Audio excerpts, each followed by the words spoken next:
America is waking up. The narrative is unraveling and tyranny is making its last stand. As Benjamin Franklin once said, united we stand, divided we fall. So stand with humanity now. Thank you for watching the Citizens Report. My name is William Donahue. For today's show, I'm going to talk a little bit about Joe Biden dropping out, Kamala Harris, and some things about that. And then I'm going to talk about the preliminary findings, July 13th, 2024, assassination attempt of former President Donald Trump. This is a paper that was put out by Ron Johnson. It's on his website if you want to go read the whole thing. It's 13 pages long, and he goes through and he points out some things about the timeline and then some questions that he has, and I think that everyone obviously has, about the assassination attempt. I have some video clips of the Director Cheadle hearing that took place today. Also, if you notice, I have this unfinished painting behind me. I thought that was a good thing to represent that we have some unfinished business with this assassination attempt. Don't let it die out. Don't let the story die out of the news cycle. Don't let it die out of relativity in people's mind, because there's probably a lot more than is being reported that's going to come out about this, and it may be worth investigating who was implicated and who might want President Donald Trump to be assassinated. So I'm going to get into this. Kamala Harris did her first official campaign rally today in Michigan. Joe Biden, she talks about him right off the bat, so that's kind of like her way into it. She's going to talk about Joe Biden and then piggyback on his ideas is basically what she's getting at in her campaign speech. Now, Joe Biden dropping out of the race, there was some things about that were weird. He was missing for a few days. When he was last seen, he was doing something publicly where he said that he wouldn't drop out of the race. His campaign people were on TV that morning, said that he was not going to drop out of the race. And then this letter comes through. It's, got no official letterhead. It's signed by somebody, but the signature is inconsistent with any of Joe Biden's previous signatures. And the whole thing was kind of weird. So Kamala Harris, the article I had, it said Kamala Harris takes control. Harris takes control. I'm not too sure about that. She says that she has the delegates for the nomination, so we'll see how that unfolds. I know that there was other people talked about, and AOC released a video basically saying that she wants to get rid of the whole ticket. So they got Joe Biden off, and now they want Kamala off. And some of the there's like certain factions within the Democrat Party. Certain factions want an open nomination process of a completely new candidate, which Kamala Harris could be involved in, but they want it to be fair. And basically, I think that that's a good thing to want to have an open nomination, because essentially having her just step into that role as the nominee and the candidate for president is, taking away the voting right, the primary voting right of the entire Democratic Party. So this clip is Kamala Harris's opening to her first campaign rally. So, Milwaukee, I want to start by saying a few words, and I could really speak at length, but a few words about our incredible President Joe Biden.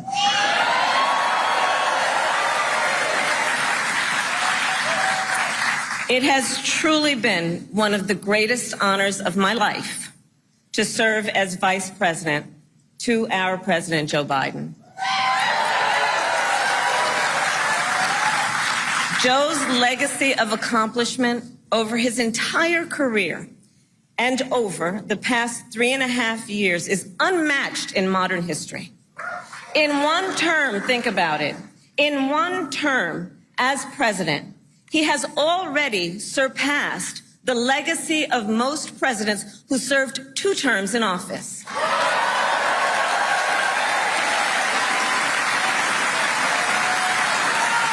And I know we are all deeply, deeply grateful for his continuing service to our nation. And it is my great honor to have Joe Biden's endorsement in this race.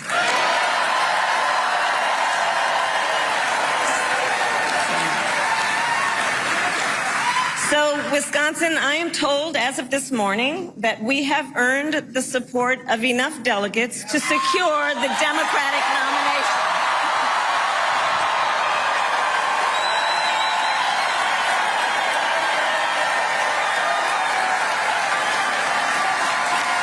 And I am so very honored, and I pledge to you I will spend the coming weeks continuing to unite our party so that we are ready to win in November. So now getting into this, Secret Service did not attend a security briefing provided to local Special Weapon and Tactics, SWAT, and sniper teams the morning of July 13th, 2024. So Secret Service didn't show up to the meeting the morning of. Local law enforcement said communications were siloed and they were not in frequent radio contact with Secret Service, directly with Secret Service. So local police and Secret Service and whoever else were all on different communications. Also, those communications of the Secret Service agents were not recorded, or there's no transcription. That's what former Director Cheadle said during the hearing. Does the Secret Service routinely record communications between and amongst detail? Depending on the detail, radio communications are recorded. Does the Secret Service have recorded communications from the July 13th event? We do not have radio communications from that day. Local law enforcement notified command about Crooks prior to the shooting and received confirmation that Secret Service was aware of the notification. So Secret Service at 5:10, this is an hour before Trump got on stage, knew about Crooks and that he was suspicious.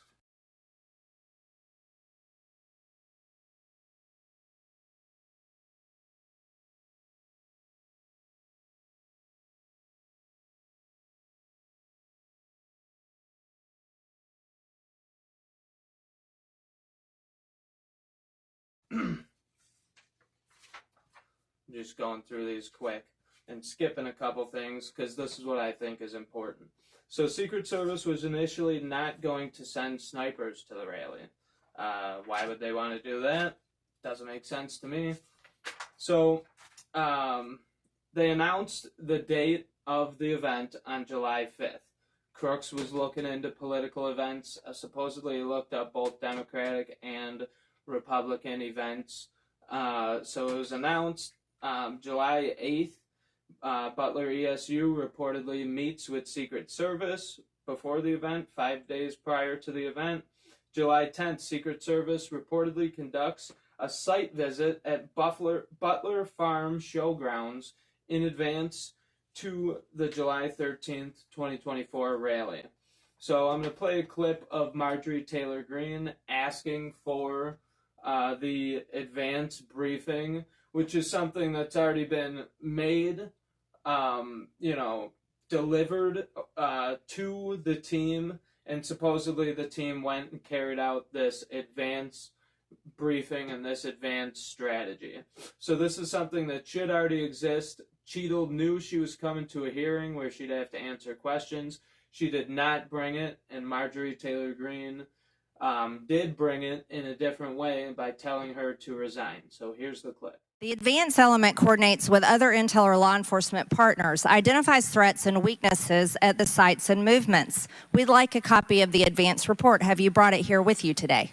We will comply with the request for the documentation that has been requested. When will that be, Ms. Cheadle? Because you should have brought it today. I am certain that our personnel are working on obtaining all of that document. I don't believe you, and neither do the people watching this hearing. You're not doing well, as Mr. Moskowitz informed you. You've been sitting here for over 3 hours, and I have you know the entire country is demanding you resign and demanding that you be fired if you do not resign. Things are not going well for you. You need to answer the question. So at 9:41, Crooks purchased a 5'6" aluminum dual platform ladder, supposedly. Now the ladder that they show in a picture was actually like a 12-foot ladder. So 2 local law enforcement snipers are positioned on the second floor inside the American Glass Research AGR building at 10:30 in the morning. Now at 5:10 p.m., Crooks is first observed by one of the snipers, AGR Sniper 1, we're going to call him, at the AGR building. 5:14, AGR Sniper 1 takes a picture, the picture below, of Crooks. That's the picture of him with the gray shirt with the eagle on the back that they're showing everyone. Then AGR Sniper 1 takes the picture below of a bicycle and what appears to be 2 bags located near the AGR building. It is unclear what happened to the bicycle and the bags after July 13th, 2024. What was in the backpack? It's been 9, 10 days, 11 days or whatever, July 13th. And we don't know what was in the backpack, if there was, something written in there, a note, anything like that. So 5:32, AGR Sniper 1 spots Crooks looking at his phone and using a rangefinder. So he's using a rangefinder near a building positioned 150 yards from where the podium is, where Donald Trump is about to get on stage for a rally. This is at 5:32. A few degrees. This was it essentially was a flat roof. So I don't know. Somebody gave her false information when she talked about the slope of the roof. I thought she was very nice, but you have to answer why couldn't I have stayed off the stage for 5 minutes while they do their work? Why couldn't how does a situation happen where a roof that's plainly in sight from the location where I was speaking, why would somebody not have seen that? So at 5:38, now mind you, the shooting started at 6:11. So at 5:38, AGR Sniper 1 sends a message to the snipers group about Crooks. AGR Sniper 1 is told to call into command regarding Crooks at 5:40, still 31 minutes before the shooting started. AGR Sniper 1 calls into command and provides a description of Crooks and the rangefinder, as well as that Crooks was lurking around the AGR building. Photos of Crooks are sent to Butler ESU Command, so local police and the Secret Service are aware of Crooks at 5:49 p.m. 5:55, Butler ESU Command confirms receipt of photos and states they have been relayed on. 5:59, Butler ESU Command asks for the direction that Crook was traveling. AGR Sniper 1 is initially unsure of the direction Crooks is traveling.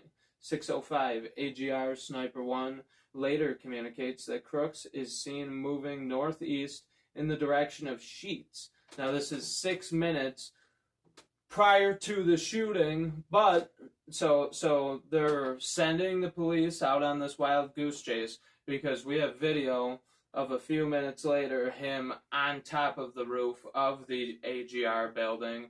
So the sniper tells him that he's heading towards Sheets, which is a gas station in Pennsylvania, probably away from the property. And then 6:11, Crooks begins shooting. Secret Service reportedly returned fire, and Crooks is killed. So that was kind of the timeline of what led up to the shooting. Now, some questions regarding the July 13th rally and assassination attempt. So these are some questions that he had put on here. He wants to know, the size and security perimeter established, the total number of Secret Service, the total number of FBI, the total number of state and local law enforcement, a detailed list of special operations divisions units involved in the security preparations, a detailed list of special operations units, and the total number of personnel from each unit deployed at the rally, such as counter-assault teams and counter-sniper teams, a complete list of all federal, state, and local entities that had access to or participated in the creation of the security plan, a detailed list of any countermeasure equipment deployed at the rally, and a description of the screening procedures used for individuals entering the security perimeter established for the rally. So now this all is questions that have come up. These aren't even the main questions. There's more questions in the back. But the Congress sat Director Cheadle down for a hearing, and were asking her question after question after question that she deflected onto every other department and everyone else but herself, refusing to answer any questions, saying that she'll release her report in 60 days and anything concerning the ongoing investigation to, or to ask the FBI, which she won't provide the name of the FBI agent involved in the investigation. And then I normally don't agree with AOC, but here she's doing a great job of being nonpartisan and trying to get the answers to what's going on. So I thought she did a great job in this clip, and here she is. We are currently in the midst of an especially concentrated presidential campaign in the moment.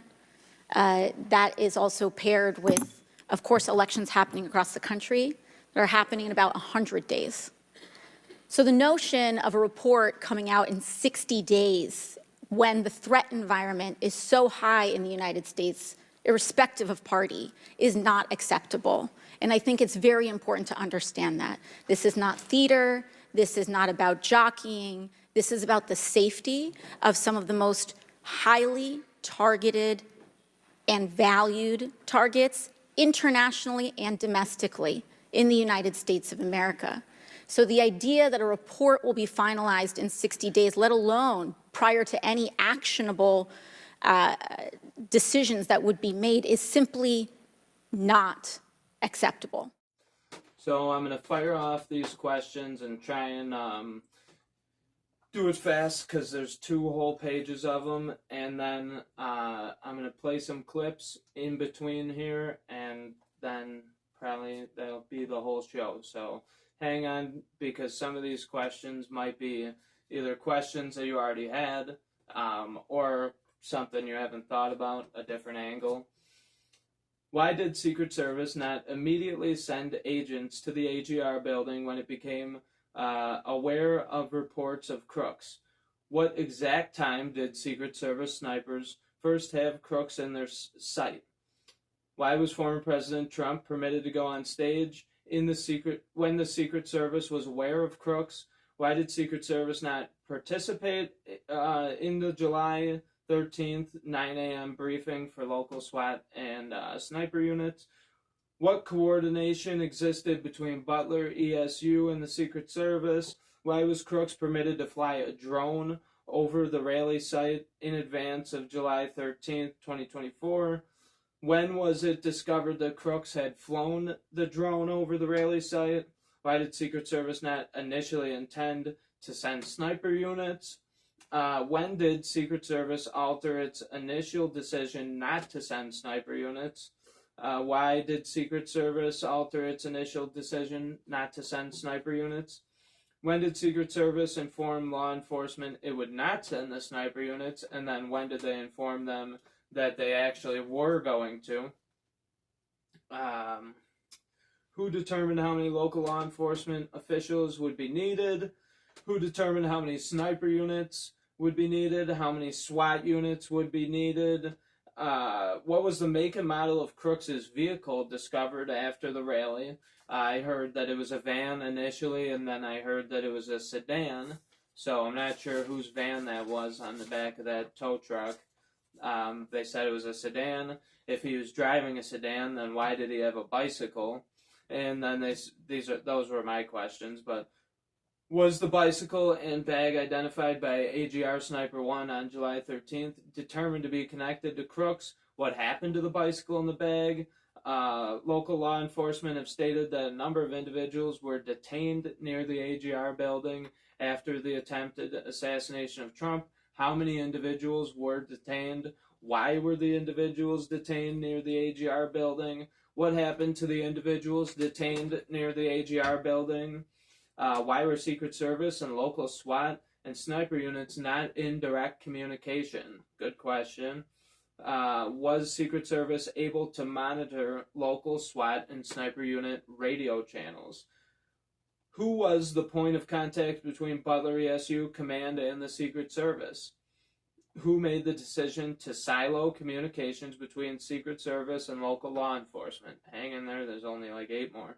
How many briefings or meetings did Secret Service hold with local law enforcement in advance to July 13th, 2024 rally?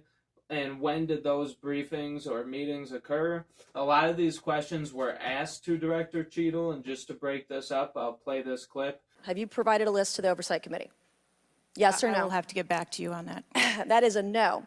Have you provided all audio and video recordings in your possession to this committee, as we asked on July 15th? Yes or no? I would have to get back to you. That is a no. You're full of today. You're just being completely dishonest. So he continues, how many times did Secret Service visit the site of the July 13th, 2024 rally in advance to the rally? Who participated in the site visits with the Secret Service in advance to the July 13th, 2024 rally? Has the 5'5" ladder Crooks purchased at Home Depot the morning of July 13th, 2024 been located? If the ladder has been located, where was the ladder found? Has the backpack that Crooks was seen with on July 13th, 2024 been located? If the backpack was located, what were the contents of Crooks's backpack? And how many shell casings were found at the AGR building July 13th, 2024? That's a very simple question. Director Cheadle couldn't answer it. You've seen the Congress people flipping out on her.